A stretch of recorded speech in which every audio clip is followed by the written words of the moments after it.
Okay, magandang araw po mga ka-tech farm. No? In today's video po, ipapakita ko po sa inyo yung diskarte ko po para po hindi po masyadong makapasok yung alikabok po sa ating solar inverter.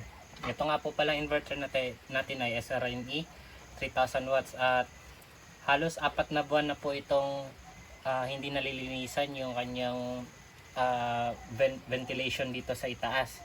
No? Tapos etong diskarte ko na po ay pwede nyo rin pong gawin sa kahit anong inverter na merong ventilation, kasi ito kasing SRNE meron na po siyang anti-dust kit, pero nung bago pa siya is hindi ako parang convinced dun sa kanyang parang mesh sa loob, yung parang filter niya na kaya yung mag-filter ng mga alikabok. Kaya may nilagay ako dyan para mas ma-filter talaga ng maigi.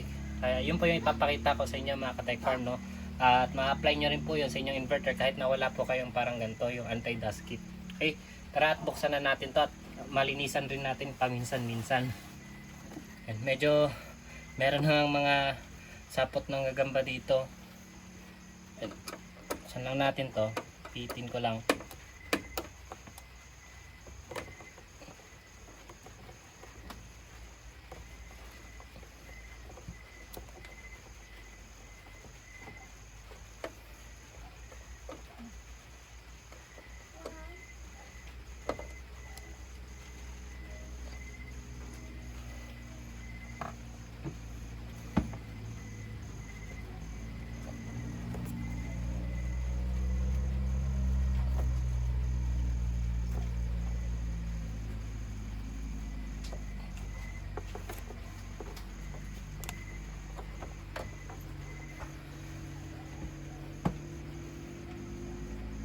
Ayan, kita naman po mga ka-tech farm, no, hindi masyadong nakapasok yung alikabok, wala masyadong alikabok dito sa grills niya kasi na-filter siya nung nilagay, yung may nilagay tayo para ma-filter siya, no.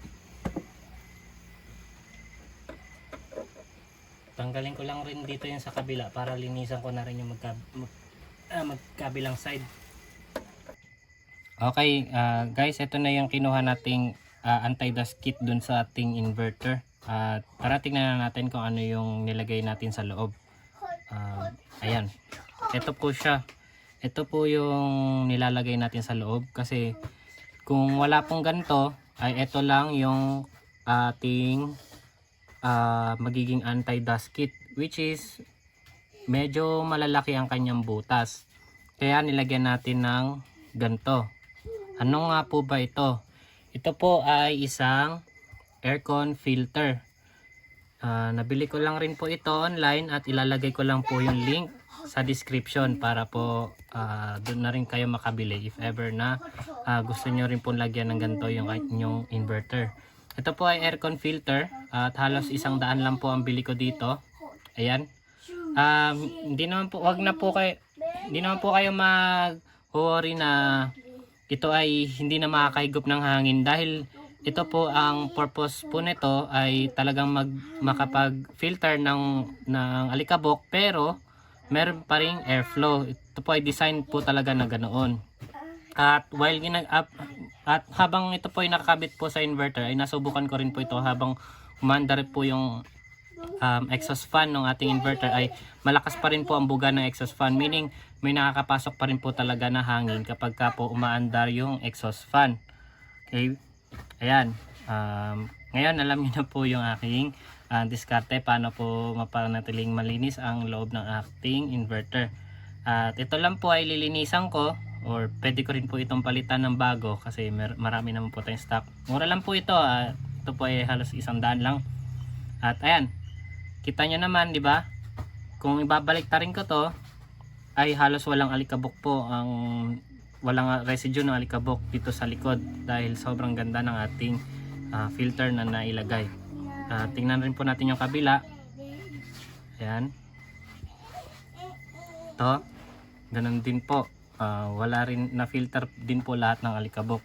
Ito po ay 4 months po na hindi nalinisan. Ganito na po siya karumi, no? At ito po ay kapag ka nakapasok sa ating inverter ay maaari po itong makasira sa ating sa electronics doon sa loob ng inverter, no? Isipin niyo na lang, no, ito lang yung gamit nating filter. Yan, malalaki ang butas. Kung dito pa nga lang nakalusot na tong mga alikabok na to, di ba? Ayan. Nakalusot na kagad sila. Ito, ganto karaming alikabok ang nakalusot dito sa primary filter ng ating anti-dust kit. Kaya mahalaga po na meron po tayong ganito. Okay? At safe naman po itong gamitin dahil halos 4 months ko na po itong nagagamit at medyo malaki din po ang load ng ating inverter, no? Everyday. 24/7 po yun yung inverter natin. Yun lamang po. Salamat po sa panonood.